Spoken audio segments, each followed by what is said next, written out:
Kepada siapa yang patut diceritakan nikmat, kepada tidak, karena ada hadis lain bahwa kullu nikmatin hasidun, setiap nikmat ada orang yang dengki.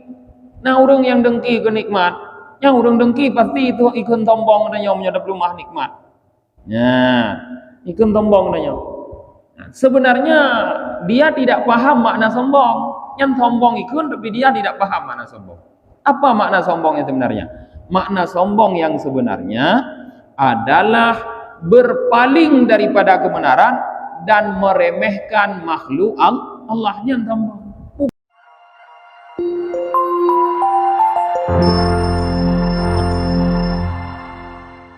Assalamualaikum warahmatullahi wabarakatuh. Bismillahirrahmanirrahim. Alhamdulillahi rabbil alamin wa bihi nasta'inu ala umuri dunya waddin. Asyhadu an la ilaha illallah wahdahu la syarika lah wa asyhadu anna Muhammadan abduhu wa rasuluhu la nabiyya ba'dah. Allahumma salli wa sallim wa barik ala Muhammad wa ala alihi wa sahbihi ajma'in, amma ba'd. Allahumma allimna ma jahilna wa dzakirna ma nasina wa fahimna ma lam nafham. Subhanaka la ilma lana illa ma 'allamtana innaka antal alimul hakim. Rabbi shrah li sadri wa yassir li amri wahlul 'uqdatam min lisani yafqahu qawli. Jemaah maghrib yang dirahmati oleh Allah Subhanahu wa taala, kita lanjutkan kembali kajian kita malam ini tentang cabang-cabang iman. Wasani asyara at-taubah. Yang ke-12, cabang iman yang ke-12 adalah taubat. Qala Rasulullah sallallahu alaihi wasallam, Rasulullah sallallahu alaihi wasallam bersabda, tubu ilallahi qabla an tamutu wa badiru bil a'malis salihati qabla an tushghalu. Bertaubatlah kalian kepada Allah sebelum kalian mati, dan bersegeralah dengan amal-amal saleh sebelum kalian disibukkan. Jadi para jemaah, yang ke-12 cabang iman adalah taubat. Jadi setiap kita manusia pasti melakukan dosa. Kullu bani Adam khata. Semua keturunan Adam berdosa. Wa khairu khata'i at-tawwabun. Tapi sebaik-baik orang yang berdosa, yang bersalah, yaitu yang mau bertaubat. Bahkan para jemaah, kalau kita ceritakan seperti malam yang lalu, setiap hari kita dipenuhi dengan dosa. Baik dosa yang diakibatkan karena ulah kita sendiri, atau dosa yang diakibatkan karena orang-orang yang kita tanggung mereka itu. Sehingga setiap hari kita berdosa.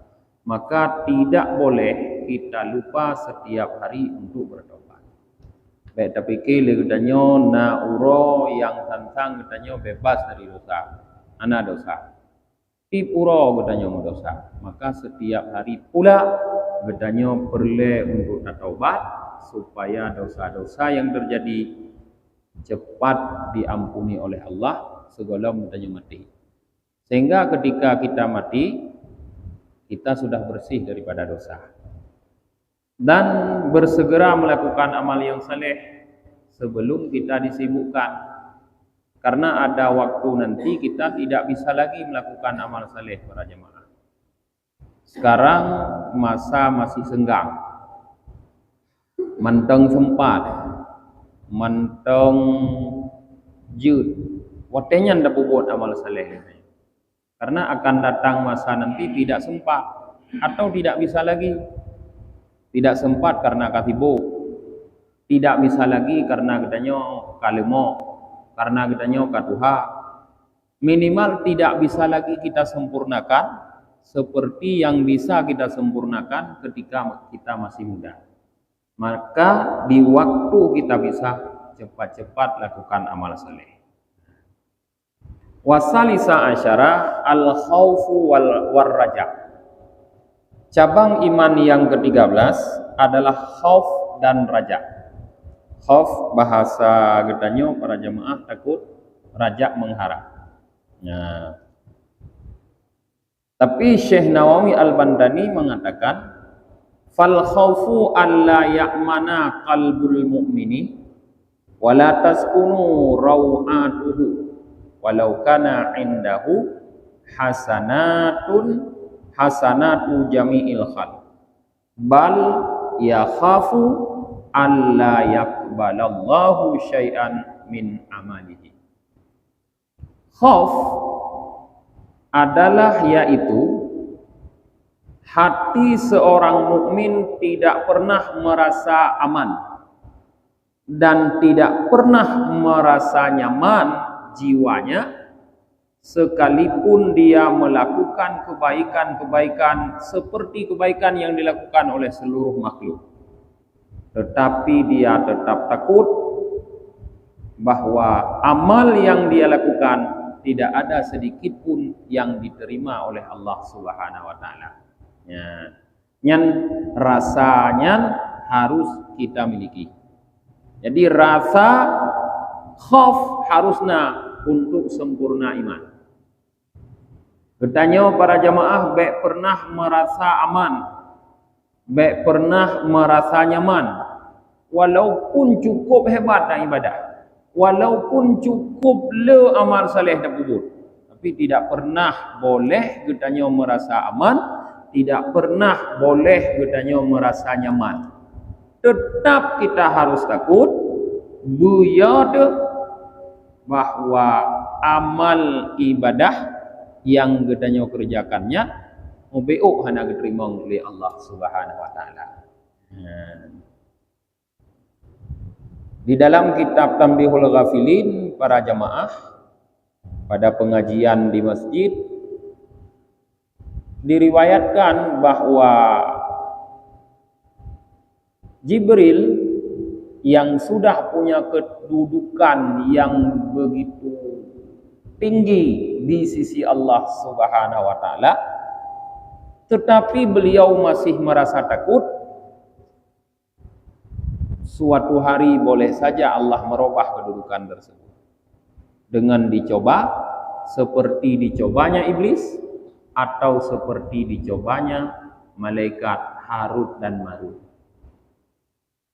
Bayangkan para jemaah, iblis sebelum Allah menciptakan Nabi Adam, iblis punya kedudukan yang sangat tinggi di langit. Guru para malaikat. Artinya makhluk Allah yang sangat alim. Ulama. Tapi Allah coba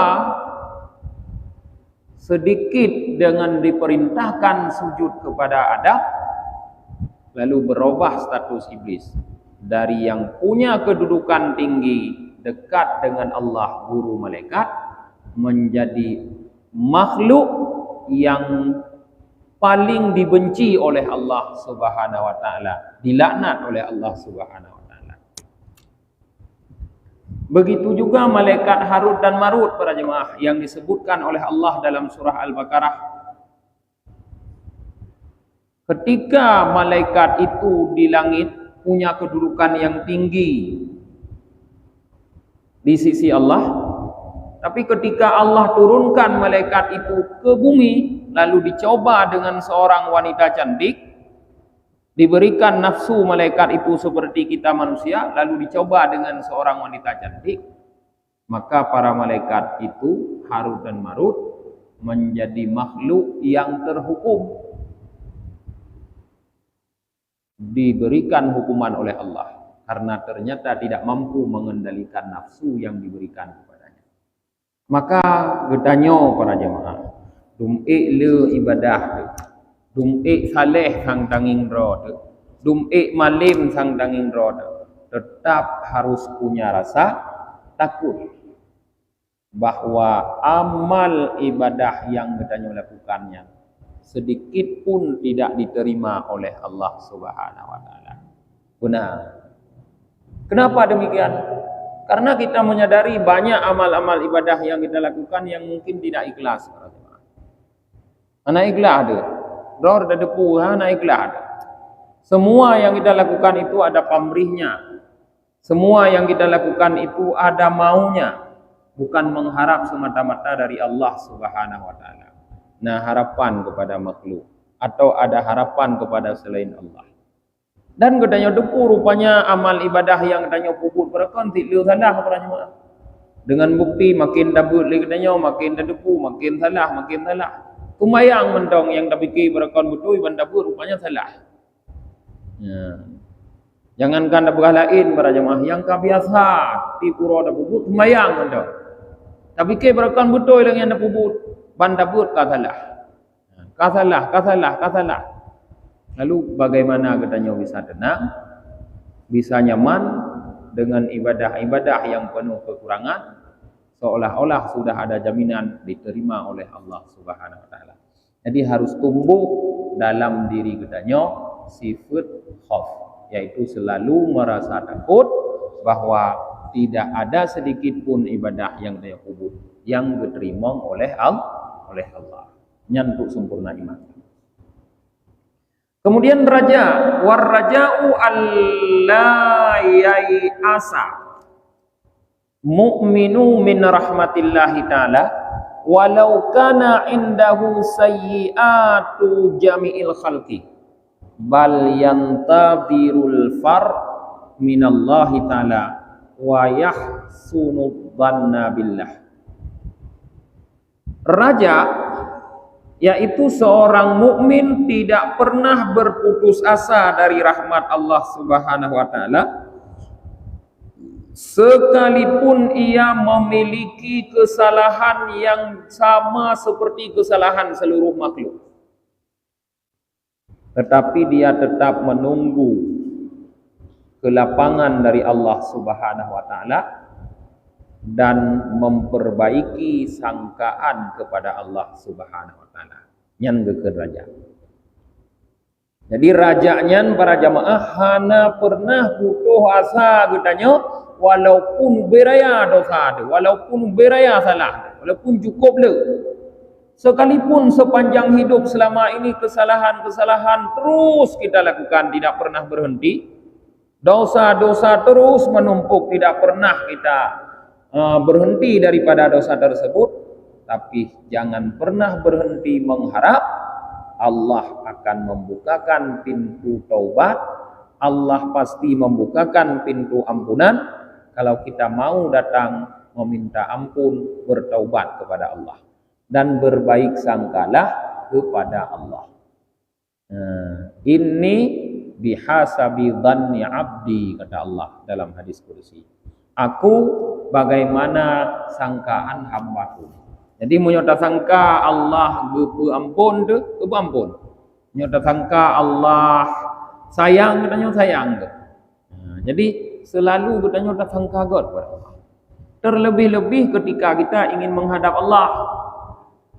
Kote karamate di para jamaah. Nyan terlebih waktu itu sangkalah dengan sangka yang baik kepada Allah. Sekalipun azab sudah nampak di depan mata. Maka di antara adab ketika kita hadir pada orang yang sedang sakaratul maut, yang sedang nazak, apabila orang tersebut orang saleh, maka sunat bagi kita yang hadir memperbaiki dannya kepada Allah. Sunat terpegah. Baik ya ne Allah Taala keterima ngrone, Allah Taala sayang gerone, Allah Taala cukup God ku ampun katanya. Baik ya sunat. Tapi apabila orang itu adalah orang yang buruk, yang selalu bergelimang dengan dosa dalam kehidupannya, maka wajib bagi kita yang hadir ketika dia akan mati memperbaiki sangkanya kepada Allah Subhanahu wa taala. Wajib dah pegah, mohon ada pegah tanya dosa. Wajib dah pegah baik yo dengan Allah ku ampun. Asai ni tim lagi ampun, asai ni tim taubat Allah ku ampun ron. Allah sayang ke tanya makhluk. Han ku hukum ke tanya oleh Allah, punya ku tanya God kepada Allah Subhanahu wa taala. Wajib dah pegah tanya. Ketika bertanya hadir bah urang yang mati. Jadi duanya para jemaah, khauf dan raja adalah merupakan cabang iman yang ke-13 yang harus nasabi dalam hati katanya setiap waktu, setiap tempat dan setiap keadaan. Benar tak bilangnya? Cuma para ulama membedakan sakai antara mana yang harus lebih besar takutnya atau rajanya, tergantung dengan keadaan kita. Tergantung dengan keadaan katanya. Ketika kita sedang dalam berlumuran dosa para jemaah, santang hanali guna kuampun oleh Allah dari bekim yutaraya kada dosa kada puput, maka ketika itu perbesar raja daripada khauf, bubrat mengharap daripada ya. Tapi ketika kita terlalu pede, terlalu percaya diri dengan keadaan kita, sang mantanging roh urung saleh, urung jauh nasah tapi urung jauh mutajid lagi tapi yang perbesarlah di saat itu rasa khauf dibanding dengan raja. Ya, yang harus natabi. Terlebih-lebih kata para ulama ketika kita menyelesaikan ibadah. Maka para ulama mensyaratkan sebahagian agar ibadah kita diterima oleh Allah, di antaranya ibadah salat. Maka ketika kita memberikan salam, Assalamualaikum warahmatullah, Assalamualaikum warahmatullah, dua rasa itu harus ada. Rasa khauf, ya ada, semayang tanya cukup le salah betul. Maka tak istighfar, astaghfirullahaladzim, astaghfirullahaladzim. Yang wujud dari rasa khauf tanya, ya ada. Kon talake maah dosa, semayang pane dosa. Cuma lam dah semayangnya na dosa, dah haid dah sempurna semayangnya dosa. Maka tak istighfar, wujud dari rasa khauf. Jadi ketika kita istighfar itu harus ada nampak kita rasa takut. Anak beres semayang tak nyolongnya. Dibarengi dengan usaha memperbaiki. Olehnya mana rasa raja, yaitu walaupun hana bere, tak yakin hana bere, tapi katanya tetap harus mengharap bahwa sembahyang yang dapupuknya diterima oleh Allah. Maka namlake Rabbana taqabbal minna salatana. Ya, namlake dan seterusnya. Nyan dua boh harus nabrak. Kemudian warabi'a asyara. Yang ke-14, asyukru. Cabang iman yang ke-14 adalah syukur. Wa fi hadisi Abi Daud, dalam satu hadis yang diriwayatkan oleh Abi Daud, Rasulullah sallallahu alaihi wasallam bersabda, "Man u'tiya ata'an fawajada falyujzi bihi, fa illam yajid falyuthni bihi, faman athna bihi faqad syakarahu, wa man katamahu faqad kafarahu." Siapa saja yang diberikan suatu pemberian, maka dia cukup dengan pemberian tersebut, maka hendaknya dia membalas pemberian tersebut. Fa illam yajid, jika pemberian tersebut tidak cukup, falyusni bihi, maka hendaknya dia memuji Allah dengan pemberian tersebut. Memuji Allah dengan pemberian tersebut. Faman asna bihi faqad syakarahu. Siapa saja yang memuji Allah dengan sebab pemberian, maka sungguh dia telah bersyukur terhadap pemberian Allah. Bersyukur terhadap Allah. Wa man katamahu faqad kafarahu. Siapa saja yang menyembunyikan pemberian Allah, maka sungguh ia telah kufur kepada Allah Subhanahu wa taala.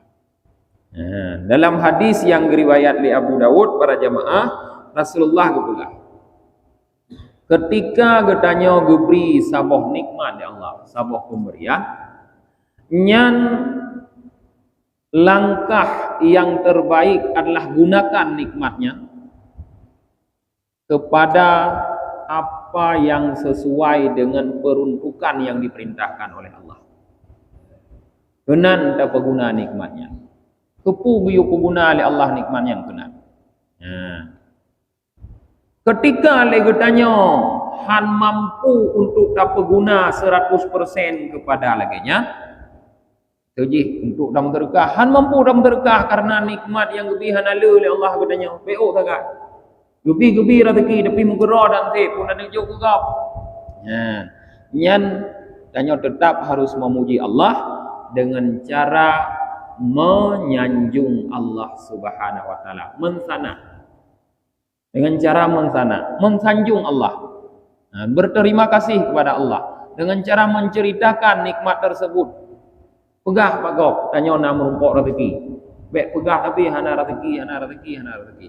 Berpegah Pak Gop na rezeki. Dalam Al-Quran Allah berpegah, fa bi ni'mati rabbika fahaddits. Maka dengan nikmat dari Tuhanmu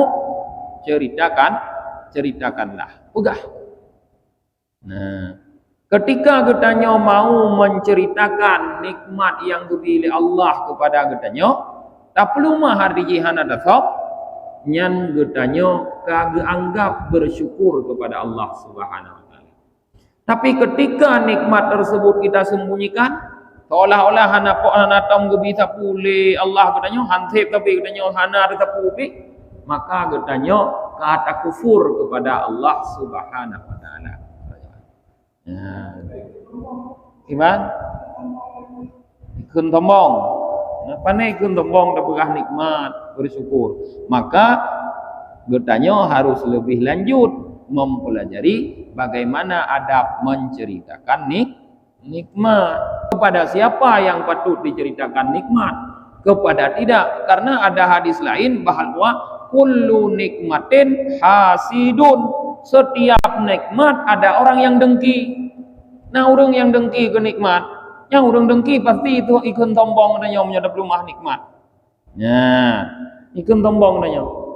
Nah, sebenarnya dia tidak paham makna sombong. Yang sombong ikun tapi dia tidak paham makna sombong. Apa makna sombong yang sebenarnya?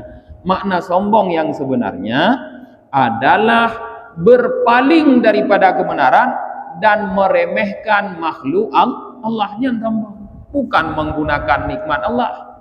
Sehingga sahabat yang bertanya kepada Rasulullah, apabila saya memakai baju yang bagus, memakai sandal yang bagus, kemudian saya jalan di hadapan orang, apakah saya itu dianggap sombong? Artinya menyogetanya tampil necis, tampil keren, pokoknya dianggap sombong. Kata Rasulullah, bukan itu sombong.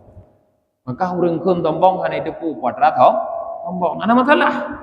Karena getanya menokon melihat penilaian orang, tapi melihat penilaian Allah. Nah, maka pelumah dek som-som.